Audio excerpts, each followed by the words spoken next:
What if your hotel room wasn't just haunted, but alive? Watching you shower, watching you sleep, not with cameras, with something worse. An awareness, a presence you couldn't see, but felt deep in your gut. This isn't just a ghost story. It's a true account from someone trained to stay calm in the face of turbulence. And yet, nothing prepared her for what she felt in room 804. You see, flight attendants hear whispers, not just about unruly passengers or midnight affairs, but about the places they're forced to sleep in between flights. Hotels with rooms that don't feel empty, where shadows move wrong, where phones ring with voices that never aged, where coworkers check out of rooms but never speak about what happened inside. This is the story of a young flight attendant who stepped into one of those rooms and left with a secret she still refuses to explain in full. But tonight, she's telling you enough to keep you from ever sleeping the same again. Her name is Jade Lin. At 25, she had already seen more countries than most people would in a lifetime. Passport stamps were her trophies. Turbulence didn't scare her. Neither did long flights, jet lag, or drunk passengers at 35,000 feet. She was calm, focused, and skeptical, the kind of woman who laughed off ghost stories over cheap hotel wine. But that changed the night she checked into the hotel in Narita, Japan. There's something most travelers don't realize. Flight attendants don't choose their hotels. Airlines have contracts with specific locations in each city, and once you land, you're shuttled there like cargo. No questions asked. Jade had heard rumors about this particular hotel from the moment she got the flight assignment. They called it the Traditional, a decades-old property tucked in the quiet outskirts of Narita. But the crew didn't whisper about the breakfast or the beds. They whispered about room 804, about the marbles, about the mirror that fogged on its own, about the phone calls at 3 a.m. from no one. But Jade didn't care. At that point in her career, she was new, barely 6 months into the job, and she was determined to prove she wasn't the type to be rattled by campfire stories. When they touched down in Tokyo, all she wanted was a hot shower and some sleep. The hotel van picked up the crew, and within 30 minutes, she was dragging her rolling bag down a silent hallway lined with tatami mats and dim lamps that flickered like they were tired of being alive. The front desk clerk barely made eye contact as he handed her the key card. Her name was scribbled on a paper tag, Jade Lin, 804. It didn't click at first. It was just a room. That's what she told herself. But the moment she stepped off the elevator and turned down the hallway, something shifted. The air, it wasn't cold exactly, but it felt wrong. Heavy, like it didn't belong to her, like she was borrowing it for something else. She followed protocol. Always knock 3 times before entering. Use your bag to block the door. Check under the bed, behind the curtains, inside the wardrobe. Make sure no one is hiding, because yes, that's happened before. Flight crews talk, and Jade was nothing if not cautious. She shut the door and did her routine. Luggage down, shoes left scattered, never neatly placed side by side, a trick she learned from an older attendant who claimed it confused spirits. Silly, she thought, but she did anyway. Habit is safer than regret. The room was old but clean. Beige wallpaper, outdated floral drapes, and a faint scent of incense buried under air freshener. The bed felt unused. Too unused. She didn't unpack. She never did on short stays. Just enough to shower and collapse into bed. But the moment she lay down, something felt wrong. Not dramatic, not loud, just a subtle throb of discomfort, like sleeping in someone else's skin. And that was only the beginning. Jade Lin was used to exhaustion. Red-eye flights, jet lag, sleeping during daylight hours while the rest of the world bustled around her. But that night, no amount of fatigue could force her body to shut down. She lay in a narrow twin bed, eyes fixed on the ceiling fan that spun just slightly slower than it should have. A soft hum buzzed from the minibar fridge. The bedside lamp glowed a warm orange. She always left it on, along with the light in the bathroom. Not out of fear, but out of caution.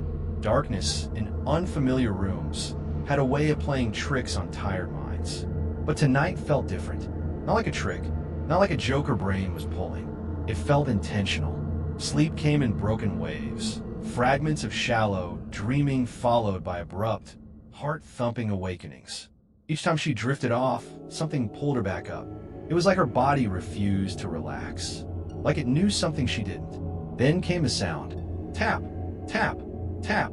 It was faint, soft enough to be ignored by someone who wanted peace, but distinct enough to force her to listen. It didn't come from a hallway. It came from above, from the ceiling. A rhythmic, rolling noise like someone gently dropping marbles onto the floor above her head, one by one. She sat up. The room above hers was supposed to be empty. That was standard procedure in this hotel. The airline always booked the crew in alternate floors to give them quiet. No one should have been upstairs. Still, she told herself it's plumbing, it's pipes, it's Japan. Old buildings have old sounds, but this didn't feel mechanical. It felt personal. She slipped out of bed, tiptoed toward the bathroom, and splashed water on her face. Her eyes met her own reflection. She held the stare for too long. Long enough to imagine, for a second, that her reflection blinked before she did, that it moved slightly out of sync. She shook her head. Get it together. Back in bed, she tried to distract herself, doom scrolling on her phone, texting a friend in Vancouver, checking gate assignments for her next flight. Anything to pretend the noise wasn't still there. But it was still soft, still rolling, still deliberate. And then silence. The marbles stopped, and for a moment, she thought maybe it really had been nothing. Maybe her brain was inventing ghosts to fill the silence of a foreign room. That peace lasted until 6:03 a.m. The hotel phone rang. Her chest tightened. No one called her hotel room. No one even had the number. The airline never rang unless there was a delay, and she hadn't requested a wake-up call. She picked up. Static. Then laughter. A child's voice. Giggling. Then singing. B, C, D. Jade's mouth went dry. She froze, hand gripping the receiver. Who is this? She asked, voice barely above a whisper. No response, just the slow, off-key lullaby dragging through the phone line like a scratched record. Whoever, or whatever, was on the other end wasn't just playing around. It felt like it knew she was alone, like it had been watching her sleep. She slammed the phone down and backed away, her breath sharp and uneven. Maybe it was a prank. Maybe another guest kid got the wrong room. But deep down, Jade knew better. The voice hadn't sounded mischievous. It had sounded hungry. Jade didn't tell anyone. Not right away. She boarded the return flight to Manila later that day with her uniform crisp, her smile rehearsed, and her fear buried behind 3 layers of foundation. That's what flight attendants do. They compartmentalize. You could be grieving, terrified, heartbroken, and still hand someone their pretzels and coffee like nothing's wrong. But the moment she stepped into the cabin, something inside her tightened. A low, uneasy drumbeat in her chest that wouldn't fade. She'd been on hundreds of flights, but this one felt different. Not dangerous, not in the physical sense, but wrong, in a way dreams feel wrong when you start to realize you're still asleep. There were only 7 crew members that day, including their in-flight supervisor Martha, a sharp, no-nonsense woman in her 40s who had seen it all and didn't tolerate drama. They had been pulled in last minute to cover an overbooked flight from Narita after another aircraft was grounded, and everyone was too tired to complain. The passengers had booked late. There were no special meals. Most just wanted to sleep. It should have been easy, and yet, Jade kept glancing over her shoulder. Every 10 minutes. She couldn't shake the feeling that something from the hotel had followed her. Not physically, not in the overhead bin or her suitcase, but energetically, emotionally, like she hadn't just stayed in that room, she'd been marked by it. Halfway through the flight, one of the other attendants, Sarah, started chatting with her near the back galley. Sarah was friendly, young, like Jade, maybe a year older. Not someone she knew well, but familiar enough to make small talk. At first, it was just the usual layover banter. Favorite destinations, annoying passengers, airport food rankings. But as the conversation drifted, Sarah's tone shifted. Her voice lowered, her expression tightened. Then she asked, "Did you feel anything weird about the hotel last night?" Jade's blood went cold. She hadn't mentioned a word to anyone. Not about the marbles. Not about the phone call. Not even about the strange, dreamlike sleep paralysis that gripped her sometime after 3 a.m. where she swore she saw a dark figure standing near the bathroom door. She stared at Sarah for a second, trying to measure whether this was a trap, a joke. Crew members loved teasing the newbies, but Sarah's face was dead serious. Jade exhaled. She told her everything. The sound of marbles, the phone call, the voice singing the alphabet in the dark, the way the air felt heavy, like something was always just behind her. Sarah didn't laugh. She didn't even blink. Instead, she nodded, and then admitted she hadn't slept a minute that night. She said her room had the exact same layout, and she kept seeing her own reflection move out of sync in the bathroom mirror. She also heard footsteps outside her door, soft and fast, like someone running in circles down the hall. But when she peeked through the peephole, no one was there. They stood there in silence for a beat too long, both processing the weight of their conversation. Neither of them had wanted to believe it. Neither wanted to admit that something supernatural might be real. But in that moment, they both felt it. They had walked through the same shadow, and it hadn't quite let go of them yet. Sarah offered to let Jade switch rooms with her next time if they were ever assigned the same hotel. Jade smiled politely but declined. It wasn't about the room anymore. That much she understood. It was about what had been in it. Their supervisor Martha approached just then, reminding them to begin landing procedures. Jade nodded, but her mind was elsewhere. Back in room 804, back in that humid silence. Back with the marbles and the voice and the thing that still hadn't shown its face. She thought the worst was behind her. She was wrong. When Jade saw the room number on her new key card, her heart dropped. Room 804. Again, she stared at the plastic card like it was cursed. After everything she'd experienced, after the marbles, the phone call, the feeling of eyes in the mirror, she was being sent right back into it. It had to be a coincidence, just an unlucky draw from the stack. But part of her couldn't shake the feeling that this wasn't random. It was deliberate. Still, she said nothing. She didn't want to look weak in front of her crew. Complaining about a hotel room was a quick way to get labeled difficult. So she smiled, wheeled her suitcase back down the same silent hallway, and stood once again at the door of room 804. This time, she knocked 5 times. She pushed open the door with her bag and stood still on the threshold. Same stale incense, same outdated curtains, same sense of being watched the moment she stepped inside. She didn't unpack. She didn't even sit. Instead, she went straight to the shower, as if cleansing herself quickly might shake off the unease. She scrubbed harder than usual, shampoo stinging her eyes, trying to focus on the sound of running water instead of the silence behind the door. And that's when it happened. Knock, knock, a firm, deliberate knock on her room door. She froze, still soaking wet, heart thudding in her chest. Her brain scrambled. Did I put the do not disturb light on? She couldn't remember. Maybe she forgot. Room service. A woman's voice called, muffled but polite. A thick Japanese accent softened her English.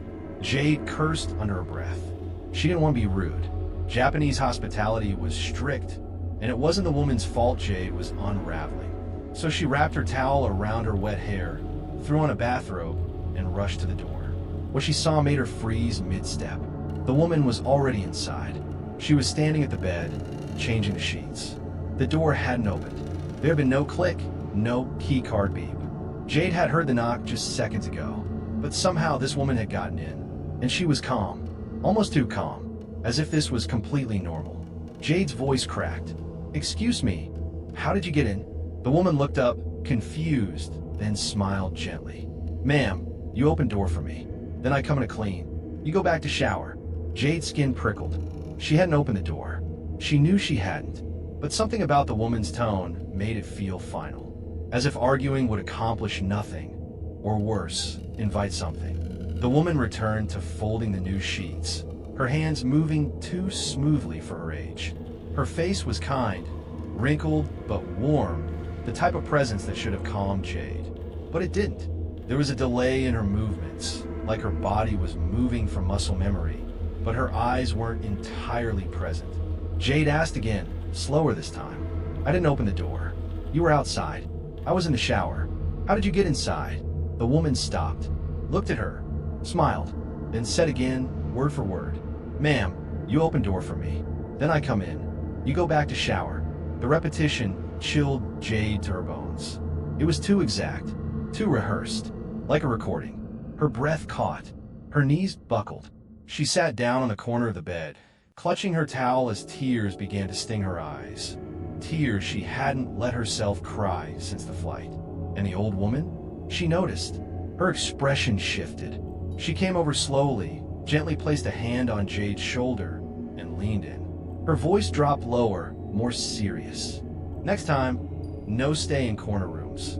That one sentence, whispered like a warning, broke Jade. She started crying uncontrollably, unable to hold back the fear she'd suppressed for the last 2 days. This wasn't just superstition. This wasn't stress. Something real was happening. Something she couldn't explain. The woman, still eerily composed, helped her pack up her suitcase without another word. She walked Jade to the hallway, never asking what happened, never reacting to her tears. Jade didn't remember walking to Sarah's room.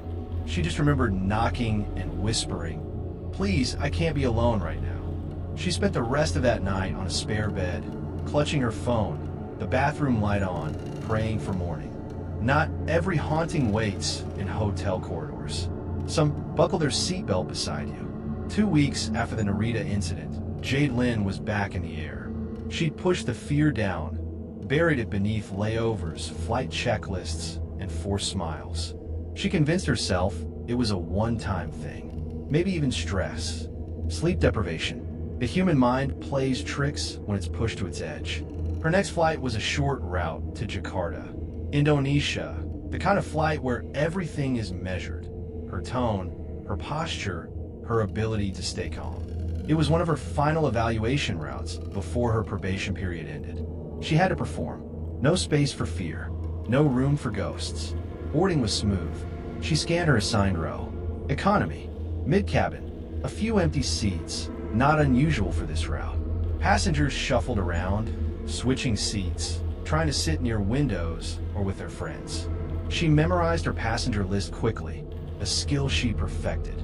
And that's when she noticed seat 17E. Unbooked. Confirmed multiple times on her manifest. 17E was empty. Until it wasn't. Halfway through the boarding process, Jade passed through the aisle again and stopped cold. Someone was sitting in 17E. A young woman, early 20s, brown hair tucked behind her ears, skin pale, posture stiff. She stared dead ahead, not blinking, not shifting. Her eyes didn't scan the cabin like everyone else's. They were locked, glassy, and intense on the seat in front of her. Jade blinked, checked her manifest again. Nothing had changed. 17E wasn't assigned. She made a note to mention it to the supervisor, assuming a passenger had seat hopped early. It happens. But when meal service began, Jade pushed the trolley down the aisle, pausing at each row. And when she reached 17E, the girl hadn't moved. Jade asked gently, "Ma'am, can I offer you a drink or snack?" Nothing. No eye contact. No response. Jade repeated herself, slightly louder. Still nothing. She leaned in. The girl wasn't asleep. Her eyes were open, staring straight ahead. Jade felt her throat tighten. Something wasn't right. Passengers ignored her all the time. Some were rude, others introverted. But this wasn't that. This felt like trying to speak to a wax figure. She rolled the cart past her, heart pounding. Back in the galley, Jade tried to shake it off, but her supervisor, Martha, handed her a new task: check the economy lavatory. Apparently a passenger had left a mess. Jade sighed and complied. Another day, another unscheduled cleanup. She knocked, waited, no response. Standard protocol was to knock 3 times, wait, then open slowly in case someone forgot to lock the door. She did just that, and what she saw made her drop her cleaning kit. The girl from 17E was inside, not using the bathroom, not adjusting her makeup, just standing, staring into the mirror, her body motionless, her eyes locked on her own reflection with a frightening intensity, as if she wasn't looking at herself, but through herself. Jade whispered, "Ma'am, are you okay?" The girl didn't blink. After what felt like an eternity, the girl turned her head, slowly, stiffly, mechanically. Her eyes locked with Jade's, and then she smiled. Not kindly, not with warmth, just a thin, eerie smile, like a painting that had started to warp. She brushed past Jade without a word and walked back to her seat. Jade stood frozen in the tiny lavatory, staring at her own reflection, suddenly afraid of what she might see move out of sync. She tried to breathe, to ground herself, but when she returned to the galley, her fellow crew members were whispering. Apparently, passengers had started complaining. The girl in 17E, the one who wasn't supposed to be there, had been standing in the aisle. Not talking, not moving, just standing and watching people sleep. One passenger said they woke up to find her staring directly at them. Another claimed she stood near the emergency door for several minutes, unmoving. Jade's supervisor had tried to guide her back to her seat, but she wouldn't respond. Only when the landing announcement came did she quietly, almost sleepily, return to 17E and sit down. Everyone assumed she was mentally unwell, but Jade knew better, because when the plane landed and passengers began disembarking, Jade scanned the rows to say goodbye, and seat 17E was empty. There was no girl, there were no bags, no signs she'd ever existed. The final head count matched the manifest. 17E was never booked, never assigned, and yet every crew member swore they saw her. So where did she go? As the aircraft rolled toward the gate, Jade's mind spun faster than the landing gears below. She replayed everything. The girl's hollow stare, her reflection in the bathroom mirror, the silence, that smile. And now she was gone. Jade walked the cabin slowly, pretending to check overhead bins, but really, she was searching. 17E was empty, immaculately so. No crumbs, no stray wrappers, no jacket draped on the seat back. Nothing to suggest a human being had occupied that space. She headed to the front galley where Martha, her supervisor, was thanking disembarking passengers. Jade leaned in and asked quietly, "Did anyone see the girl from 17E leave?" Martha blinked. "Who?" Jade swallowed. "The young woman in 17E. Brown hair, pale skin. She was the one standing in the aisle." Martha furrowed her brows, glancing down at her manifest. "Jade, 17E wasn't assigned." "I know," Jade whispered, "but she was there. We all saw her." Martha paused. "Let go. The flight's over." But Jade couldn't. She waited until most passengers had left, then rushed back to the mid-cabin, hoping maybe the girl had just slipped by quietly. But as she passed row 17, her breath caught. The seatbelt was still fastened. It was pulled tight, as if someone had been strapped in, but no one had unbuckled it, and there were no visible footprints in the dust on the floor near the seat, something Jade didn't consciously notice until much later. One of her crew members, a quiet senior attendant named Rena, noticed Jade lingering. "You okay?" Jade hesitated, then asked, "Did you see her?" Rena didn't need clarification. Her face paled. "Yeah," she said. "She was just standing there, watching." They stood in silence for a moment before Rena added, "She made me feel like I was intruding on my own flight." Back in the galley, Jade found the steward who had done the pre-flight head count. She asked him calmly, professionally, how many passengers they had in the manifest. He said 142. Jade asked how many he counted on board during the initial sweep. He said 142. The numbers matched, but they shouldn't have. There had been a woman in 17E. Multiple crew members saw her. Multiple passengers complained about her. And yet, by the end of the flight, she was a ghost, erased from every record, every count, every trace of physical presence. Jade checked the lavatory too. Nothing. No strands of hair. No lipstick smudges. Just a clean mirror, perfectly wiped, reflecting nothing but her own exhaustion. She finally disembarked, legs shaky. As she stood at the aircraft door with her colleagues, thanking passengers and offering goodbyes, her eyes kept darting past the crowd, looking for that girl. One last glimpse. One final confirmation that she hadn't imagined at all. But the girl never passed her. No one even remotely resembled her. After the last passenger left, Jade stood still, alone in the narrow bridge. The lights buzzed overhead, flickering slightly. Then a whisper passed through her mind, one she didn't say out loud. What if she was never supposed to board? Worse, what if she never left? Some flight attendants love hotel perks, luxury pools, rooftop bars, complimentary buffets. But for Jade, hotel rooms had become a new kind of prison. After the flight to Jakarta, she and her crew were assigned to a resort-style hotel tucked into the dense greenery on the outskirts of the city. It looked picturesque on the surface. Manicured gardens, private balconies, koi ponds with tiny stone bridges. But to Jade, it felt too quiet, too detached from the world, like a place designed not for rest, but for hiding. By this point, Jade had stopped trusting coincidences. When she was handed the room key, she didn't even flinch. Ground floor, corner room. Of course it was. New hires rarely had a say in room preferences. They took what they were given.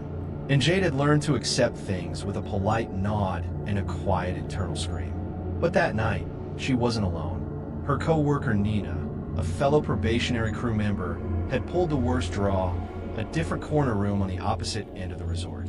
Her room was damp, lights flickering, and worst of all, it backed in a thick jungle where the branches scraped at the glass like fingers. With the hotel fully booked, front desk said they couldn't move her. So Nina showed up at Jade's door, suitcase in hand, laughing nervously. "Hope you don't mind. I brought snacks." Jade didn't. Honestly, she was relieved. Something about the resort made her skin itch. The isolation.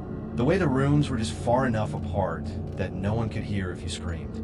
She let Nina in. They followed the usual ritual. Knock 3 times. Use luggage as a doorstop. Check under the bed, in the wardrobes behind the bathroom door. Everything was clear, physically at least. Then they saw it. The balcony. A massive sliding glass door, taking up almost the entire back wall of the room. The curtains had been left wide open, revealing nothing but pure black. No garden lights, no moonlight, just a vast, oppressive darkness pressing up against the glass like a waiting mouth. Jade exhaled. "We're closing that." They drew the curtains together and triple-checked the lock. But it didn't matter. The unease had already settled in. That night, they'd both lay in bed, phones in hand, pretending to scroll while really they were listening. And they heard it, rattling. At first, it sounded like construction in the distance. Then it moved closer, too close. Like someone was dragging something metal just beyond the balcony. Jade sat up, heart hammering. Nina whispered, "Did you hear that?" Jade nodded, but there was nothing to see. No shadows, no movement, just the steady rustle of leaves in the blackness beyond the curtain. They tried to sleep. Around 4:30 a.m., Jade stirred. Nina was already awake, texting someone, maybe her boyfriend, maybe family. Then came the laughter. Children, high-pitched, playful, giggling, screaming, the sound of bare feet slapping tile. It echoed down the hallway like a schoolyard in full swing. Except it was still dark outside, and this was a 5-star resort with no other kids on their floor. Families were all housed in the upper wings. Jade sat up. Nina's face mirrored hers, confused then annoyed. "I'm gonna tell them off," Nina muttered, getting out of bed. She cracked open the door, ready to scold a bunch of unsupervised brats. But she came back 2 seconds later, pale, eyes wide. "There's no one out there." Jade got up too. They peered out together. The hallway was empty, stone still, not even a breeze. No echo, no fading footsteps, just silence. They checked again 10 minutes later when the noise returned. Same laughter, same screams. And again, the corridor was deserted. By now, even Nina, the more grounded of the two, was rattled. "It's looping," she said, like a recording on repeat. Jade didn't want to answer. She didn't want to acknowledge the fear clawing at the back of her throat. They didn't sleep, just lay in bed, lights on, waiting for dawn. Neither of them knew it yet, but this room, this corner, had a history. And the hotel wasn't hiding it well. By the time the sun rose, Jade and Nina weren't tired. They were wired. Sleepless, wide-eyed, and waiting for the nightmare to end. But the worst part wasn't the noise, it was the way it repeated. Every 5 minutes. Like clockwork, a loop of children laughing, running, screaming, then silence. Then again, over and over. At first, they thought it might have been a speaker hidden somewhere in the hallway. maybe part of some creepy art installation or local tradition they didn't understand. But then came the cold realization. The sound moved. Sometimes it was just outside their door. Sometimes it echoed from the balcony. Once, it sounded like it came from inside the room. That's when Jade stood up and said, "We're going to the front desk." They threw on sweatpants and slippers, grabbed their phones and room key, and power walked through the long, empty hallway. The early morning air outside was thick and humid, pressing against their skin like steam. The resort looked peaceful. Birds chirped. Nothing looked wrong, which made the front desk's reaction all the more disturbing. A woman in her 50s stood behind the counter. Her name tag read, Susan. She was cheerful, composed, the kind of professional who'd apologize if the wind blew the wrong way. Jade started, choosing her words carefully. "Sorry to bother you so early, but we heard some unusual noise last night. Kids running through the hallway, screaming." Susan's smile faltered, just slightly, but enough. She tilted her head. "You heard children?" Nina stepped forward, annoyed. "Yes, repeatedly. It kept happening. Around 4 a.m., every 5 minutes. Susan nodded slowly, then asked, "What's your room number?" That was the moment. Everything changed with that question. Jade answered, "Room 107, ground floor, corner." Susan's hands froze mid-typing. She looked up. Something behind her eyes shifted. The cheerfulness melted like wax in a flame. She muttered something in her native language under her breath, too fast to catch, and then looked at them with a kind of nervous urgency. "I'm so sorry. Truly. Please accept our apologies." Before either of them could respond, she reached under the counter and produced 2 meal vouchers. Complimentary breakfast buffet, full access, in 1 moment. She turned away, whispered something to a man in a suit behind a partition wall. He nodded quickly and disappeared. Jade exchanged a glance with Nina. Something was wrong. Susan turned back, smiling wide again, too wide. "Your new rooms will be ready shortly. A floor up, facing the garden. We'll have staff transfer your belongings. You may enjoy breakfast while we prepare." Jade frowned. "Wait, why are we being moved?" Susan hesitated. Then, instead of answering, she waved them away with forced enthusiasm. "Come back in 1 hour, yes? We'll take care of everything. Please enjoy your morning." It was clear. They weren't asking. They were getting rid of them. Nina wasn't having it. She lingered behind, pulling aside another concierge in a navy vest. She asked direct questions, pressing for clarity. Jade stood nearby, watching it all unfold. Susan's cheerful panic, the staff whispering, the hush that fell whenever their room number was mentioned. And then came the answer, from a woman pushing a cleaning cart, an older staff member in her 60s, Indonesian, who spoke softly and cautiously. Her English was broken, but her eyes told the story. There was something, long time ago, outside that room. People not okay. Violence. Before renovation. Room stay empty many year. She paused, then added something Jade would never forget. Spirit like to walk. Corridor. Sometimes, not no time has passed. Think still alive. Jade's spine stiffened. The cleaner lowered her voice further. They closed room. Years. But after new management, they open again. She looked both ways before whispering. "You lucky. Not see it. Some do." Jade's throat went dry. "See what?" The woman didn't answer. She just looked toward the hallway, then crossed herself quickly, murmuring a quiet prayer in Baisa. When Jade and Nina returned an hour later, all of their belongings had been moved. The curtains in the new room were drawn. The windows faced the sunrise. Everything looked clean, normal, but Jade knew better now. Some rooms aren't meant to be stayed in. Some rooms are left empty for a reason. And when hotels pretend those reasons don't exist, something fills the vacancy. Jade never told the airline. Not officially. You don't put things like this in reports. You don't write "Ghost in Seat 17E" on a flight manifest or "Room Whispered to Me" on a crew debrief sheet. It's not professional. It makes you look unstable. So she kept it quiet, tucked away, like a folded boarding pass from a flight she never wanted to remember. But the truth? She never flew the same again. She started requesting mid-cabin assignments. She avoided corner rooms like a religion. If a hotel front desk handed her a key for a bottom-floor suite with a balcony, she'd ask to switch without flinching, even if it meant bunking with someone she barely knew, even if it meant sleeping on the floor, because there are things you can't unfeel.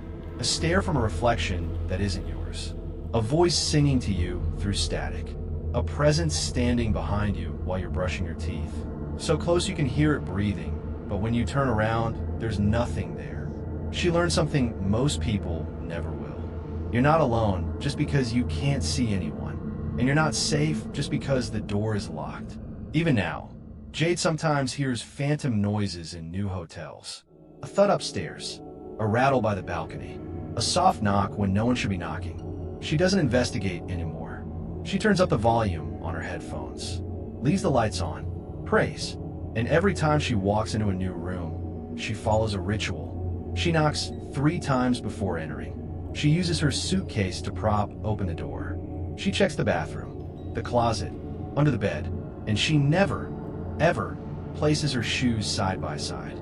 It's a small thing, a superstition, an old crew habit, but someone once told her that neat shoes invite the spirit to join you, that spirits recognize patterns, that a pair of shoes placed together is seen as an invitation to come inside. Jade doesn't know if that's true, but she never risks it.